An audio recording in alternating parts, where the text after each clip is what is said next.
បាទគោរពនឹងជម្រាបសួរពុកម៉ែបងប្អូនហ្នឹងថ្ងៃនេះខ្ញុំមកបង្ហាញអំពីរបៀបធ្វើទ្រុងងាយហើយអស់លុយតិចអញ្ចឹងណាអញ្ចឹងពុកម៉ែបងប្អូនទស្សនាទាំងអស់គ្នាអញ្ចឹងអ្នកដែលមិនចេះក៏អាចធ្វើបានដែរព្រោះទ្រុងកដោបយើងវាស្រួលធ្វើទេឲ្យតែយើងមានជាដើមម្សៅជាដើមព្រេងខ្យល់អីហ្នឹងយើងអាចធ្វើបានហើយអញ្ចឹងណាចឹងពុកម៉ែបងប្អូនឃើញនេះគឺខ្ញុំធ្វើអញ្ចឹងអានេះទៅសធ្វើពីអាស័យទេ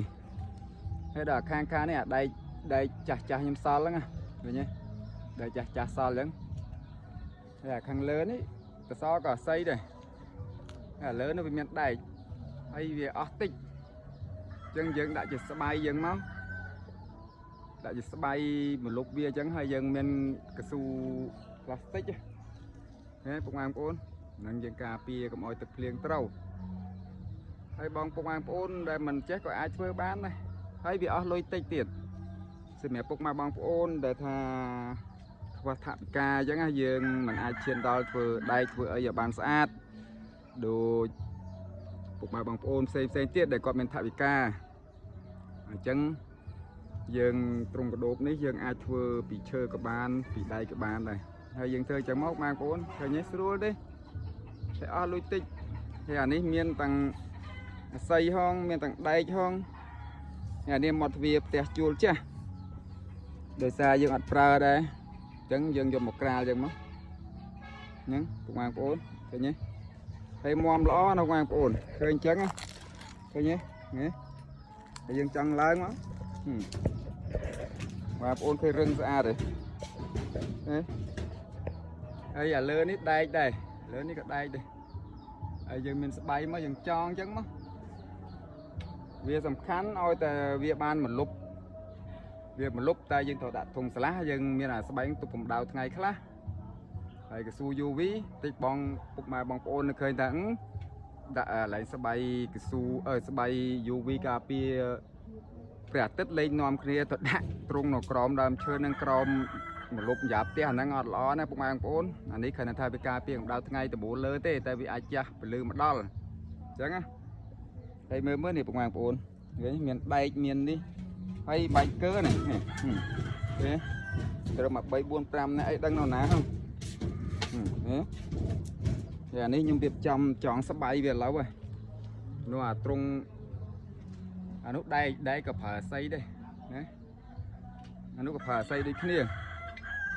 ហើយដាក់ឈៀវទៅបងប្អូននេះអានេះវាមានខ្យល់ចេញចូលល្អប៉ុន្តែគាត់ថាបើយើងឡើងរែងពងរែងអីអញ្ចឹងវារៀងយល់តិចដោយសារវាអាស័យវាឈៀវតែវាអត់បញ្ហាទេព្រោះនេះស្បៃលេខ1ទោះបីជាន់លើក៏អត់ដាច់ទេនេះអានេះវិញសិតតែមានស្បៃនេះឃើញទេបងប្អូនស្បៃការពារកម្ដៅថ្ងៃអាទ្រុងនេះចាប់អស់ហើយចាប់ពីម្សិលមិញអត់ទាន់ដាក់ពូជចូលទេ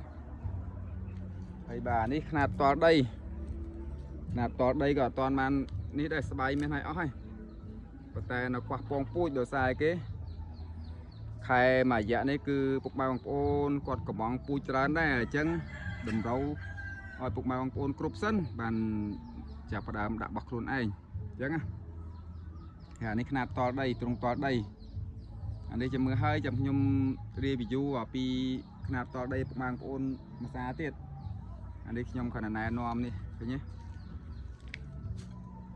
សាមញ្ញតែមានអីខ្ជូតដែរតាពុកម៉ែបងប្អូនស្អាតមួយយ៉ាងដែរតាអានេះថាមកអង្គុយដូចថាអ្នកហូបអ្នកផឹកអី4 5នាក់អីដឹងនៅណាហ្នឹងចឹងតែក៏អត់ទាន់បានកលជើងឡើយហើយនេះមានដែកមានអាស័យលីគ្នាទៅហើយអាហ្នឹងវាយដេកូលចូលហ្នឹងបងប្អូនដែកវាយដេកូលចូលដូចគ្នាហើយយើងមានជ្រាក់មានអីតិចចឹងមកអូខេឃើញទេជើពុកម៉ែបងប្អូនដែលមិនចេះធ្វើក៏អាចធ្វើបានវាអត់លំបាកទេតែយើងចង់ចេះគឺការងារបរៀនយើងទេពុកម៉ែបងប្អូនthì អានេះទ្រុងនេះដែរខ្ញុំដាក់ຂະຫນាត6 ខាំកន្លះអានេះដោយសារវាភ្ញាស់មាន6 ខាំ6 ខាំជាងយើងដាក់6 ខាំអានេះត្រូវដាក់1 គីឡូប៉ុន្តែពងពូជវាយើងរែងទៅវាដោយថាពុកម៉ែបងប្អូនកំងខ្លះកន្លះខ្លះ1 គីឡូទៅវាសល់គឺខ្ញុំដាក់ផ្សេងហើយបាទទ្រុងតដីនេះអានេះផើបើ đã pui của muối kilo tôm 7 kilo thì toàn đã tây đào xa ấy cái toàn miền pui kilo này nó điệp trong bụng mang ôn sân chẳng ai con sẽ bụng mang ôn thôi nhé ngày đi cần này nhom rơi ví dụ ông pi là cái nạn trung của đô sẽ mang nghĩ lôi tích tại cô nộp phiếp em cô nộp phiếp cứ em mình tranh cả sáng thông thông đây thế sầm khăn cứ oi tại cả đốp dương dương làng rèn pong làng cặp ai tàu cứ sọt phiếp dương năng hái giờ hay ở khang lơ tàu cà pi gặp đầu ngày khác cà pi tập liếng cứ ok chẳng ai con sẽ bụng mang ôn chụp nên là video rồi tiền con sẽ hay complete chạy la chạy chiêu phong bụng mang ôn là cứ nhầm nằm miền video thay mấy chạy chun bụng mang ôn để tiện tôn từ năng phần này cả cam châm cái đốp như thế này chẳng ai con sẽ bụng mang ôn điệp lia